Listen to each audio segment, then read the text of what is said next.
vives de ensalada. No vives de ensalada. No vives de ensalada. No vives de ensalada. No vives de ensalada. No vives de ensalada. No vives de ensalada. No vives de ensalada. No vives de ensalada. No vives de ensalada. No estoy de acuerdo, pero la tonada está...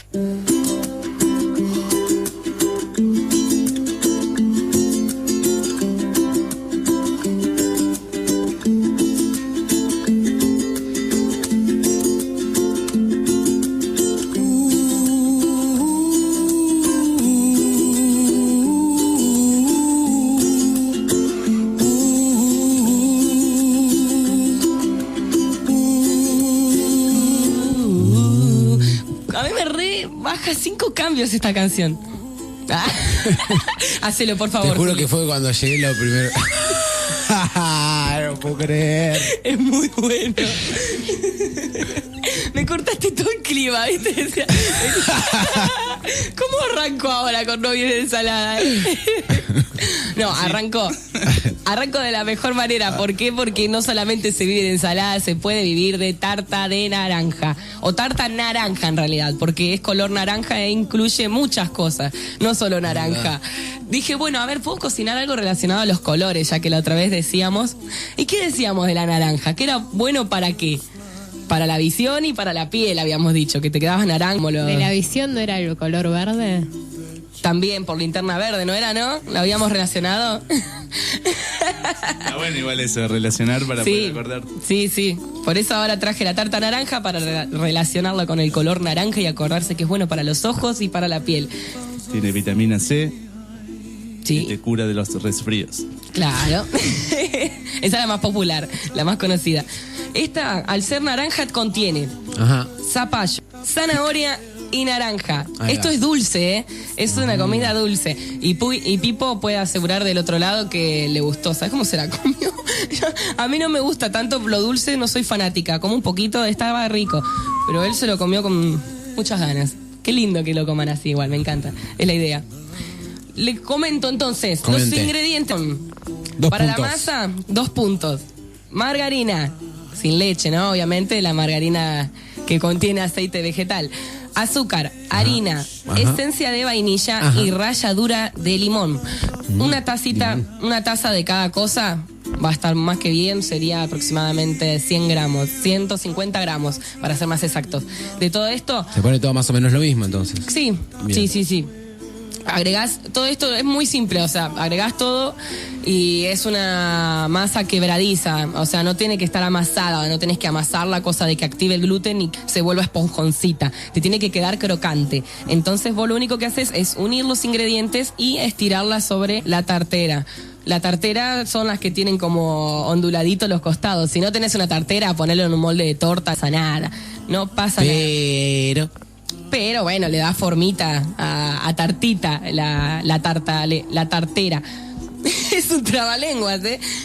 Después para el relleno, medio zapallo, una zanahoria, una naranja, que esto incluye el jugo y la ralladura, azúcar, esencia de vainilla y leche tibia con almidón. Leche vegetal, obviamente, ¿no?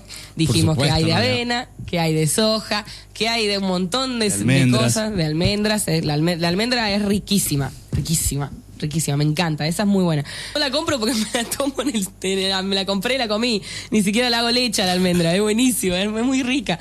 Bueno. No llega. No llega. La leche podés elegir entonces lo que vos quieras. Pobres almendritas. Pobres almendras, sí. La leche de soja es la que yo elegí en este caso. Lo que hice fue, poner a hervir el zapallo y la zanahoria. Tranquilamente le podés comprar un Hades y le mandas Hades, ¿no? Sí, los vegetarianos usan mucho esa marca. El chivo va a venir. Claro. No, los vegetarianos usan mucho esa marca. Yo no la uso porque además de... Claro, Y retoma, Julio. Eso gambetearla, Yo no la recomiendo porque no me gustan las cosas industrializadas. por ejemplo. O sea, trato de ir a lo más, a la semilla, ¿entendés? A lo más básico. Cualquier cosa estoy acá. Pero sí, o sea, el que no tiene el tiempo para comprar el poroto y hacer la leche, ya vas al paso de comprar la leche ya preparada. Que no es lo mismo, pero sí, también se usa. Bueno, entonces dijimos que el zapallo y la zanahoria hay que hervirlos, obviamente, ¿no? Porque si no, son medios duritos. Lo pones a hervir, lo pisás, a todo le agregás la naranja, que sería el jugo, la ralladura, azúcar, que también son 150 gramos en este caso, esencia de vainilla, la leche tibia con el almidón, que son 100 mililitros. 100 mililitros. 100 mililitros, 100 centímetros cúbicos. Mililitros, es lo mismo. Es lo mismo. Sí. Genial, bien. Eso es química. Buen dato. Todo esto lo revolvés, lo pones ¿En dónde? A cocinar en la olla. En una olla lo pones a cocinar 5 o 10 minutitos, cosa de que se espese todo, de que se una bien, porque la leche tibia, al contener el almidón cuando entra en calor es como que se solidifica, ¿viste? Se cocina y queda duro. Entonces, lo que haces es cocinarlo, esos 10 minutos, lo sacás del fuego y recordemos que mientras estás haciendo el relleno, está bueno aprovechar ese tiempo y ya tener la masa en el horno, por ejemplo. Tener la masa en el horno, que son 8 minutos a 200 grados, o sea, bien, bien fuerte, cosa de que se cocine rápido. Lo sacás esos 8 minutos y ahí le agregás el relleno ya cocido. Lo metés de nuevo en el horno y lo tenés ahí 10 minutos. Menos. Te vas a fijar. ¿Al mango también? Depende mucho del horno también, ¿viste? Yo ponerle mi horno salen negras las cosas ahí adentro. Es como que, ¡ay, por Dios!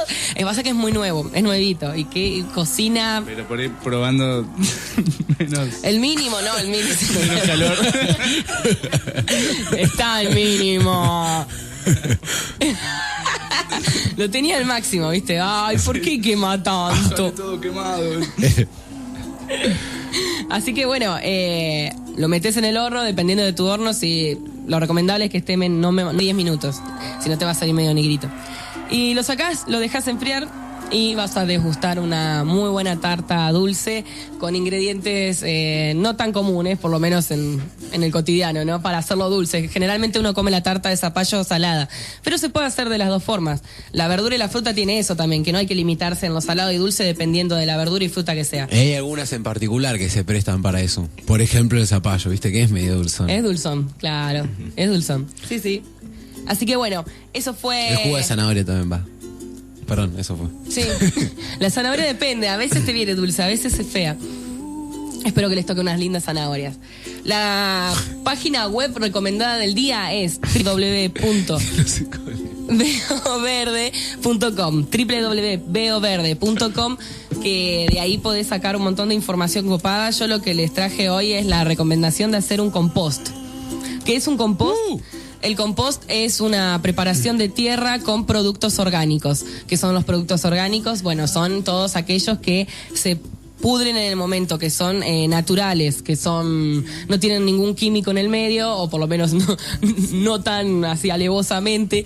Y es el caso de lo que te sobraría acá del zapallo, de la zanahoria y la naranja. Una de las mejores primeras excusas para empezar a clasificar tu basura y empezar a reutilizarla. Totalmente, porque cuando uno dice, bueno, tengo la intención de reciclar, y a mí me pasa que se me empiezan a acumular las cosas y ya digo, estoy tratando de reciclar, pero no sé dónde descartar ciertas cosas. Y bueno, entonces todos los productos orgánicos están buenos que se puedan utilizar en un compost. En vez de tirarlos y querer empezar a reciclar, todo lo que sea orgánico, o sea, cáscaras de banana, todo tipo de frutas, verdura, la yerba. ¿Sabe la cantidad de yerba que se tira por día con los mates? La bolsita de té, la del café, hay un montón de cosas que son orgánicas. Después cada uno, bueno, se va a ir aprendiendo o fijándose en internet qué es orgánico y qué no, y en el caso de que no sepan, si tienen dudas, por ejemplo, los fideos, el arroz no es orgánico. Depende de lo que uno quiera plantar. También. Sí, bueno, en realidad todos los ingredientes, mientras sean orgánicos, algo van a aportar que le van a ayudar a la planta. Pero generalmente a veces hay plantas que necesitan más potasio, entonces le ponen banana. La cebolla creo que es muy ácida, ¿o no? Puede ser si estás buscando un nivel ideal, digamos. Si no, vos tirás todo ahí y nada, se arregla solo. Posta. O sea, Es la idea. Esa se encarga. Es que es la idea, en serio. Después, si vos estás buscando generar Algo un especial. clima especial, sí, bueno, vas a tener que ir viendo qué pones. Y después, bueno, vos decías lo de la yerba y mucha gente a veces te dice, cuando tiras la yerba en un árbol, no, dale, ahí hay un tacho. Y digo, no, justamente no, vos la tirás en el tacho, la metés en una bolsa, lo juntás con todo el resto y lo convertiste en basura. Vos lo vaciaste ahí en el arbolito y se volvió, listo, se unió con la tierra y volvió a ser feliz. Sí, así que es muy recomendable esto, el tema del compost. Y no es excusa el espacio, se puede hacer en cualquier lado. Puedes hacerte un cuadradito, un lugar, con que el lugar sea, no le dé directamente el sol y pueda estar un poco aireado, que se pueda levantar el techito todos los días o día por medio, vas a estar más que bien, porque la idea es esa. Son productos orgánicos que se van pudriendo en la tierra. Como se pudren en la tierra, todos los componentes que tienen dentro de las frutas van a parar a la tierra. Entonces esa tierra después te queda renutrida. Te sirve para otro tipo de plantas, para poder usarlo. O sea, no te la vas a poder comer vos, ¿no? Pero se la vas a poder dar a las plantas. Vas a poder usarlas para... Yo me imagino más de uno ahí, tierra con verduras. Este compost que recomendó, sí, la verdad, no está bueno. La tarta estuvo buena, pero el compost... Claro. Tiene mucho gusto a tierra. A veces se confunden, ¿no? Bueno, no. Tarta de compost. ¿Cómo era ese? Lo escuchó por la mitad de la sección y iba a pensar. Eso 20 minutos de horno. Así que sí, se lo pones a las plantas y garantizo que es la mejor tierra, mucho mejor que cualquiera que puedas llegar a comprar en paquetes. Lo único que tenés que hacer es dejarlo 3 meses pudrirse, porque es eso, tiene que pasar todo un proceso de putrefacción, o sea, 3 meses, sí, tiene que estar en la oscuridad y tiene que estar ventilado, porque si no el estar para que respire de la tierra. Tiene que respirar y no tiene que generar honguitos o que vengan bichitos, entonces tiene que estar ventilado todo el tiempo. Pero es tener ese cuidado y es lo más higiénico que hay, ¿eh? No quiere decir que porque se esté genere mal olor, para nada. La tierra absorbe ese olor, queda... Tiene mucha humedad. Sí, es más olor a tierra húmeda lo que queda, no es feo. Así que muy recomendable para todos. En www.veoverde.com, que es la página recomendada, es donde pueden entrar y seguir averiguando un poquito más del compost, que es muy recomendable. Yo en mi casa lo tengo uno, que después subo una fotito. Vamos con un tema y después seguimos con el invitado.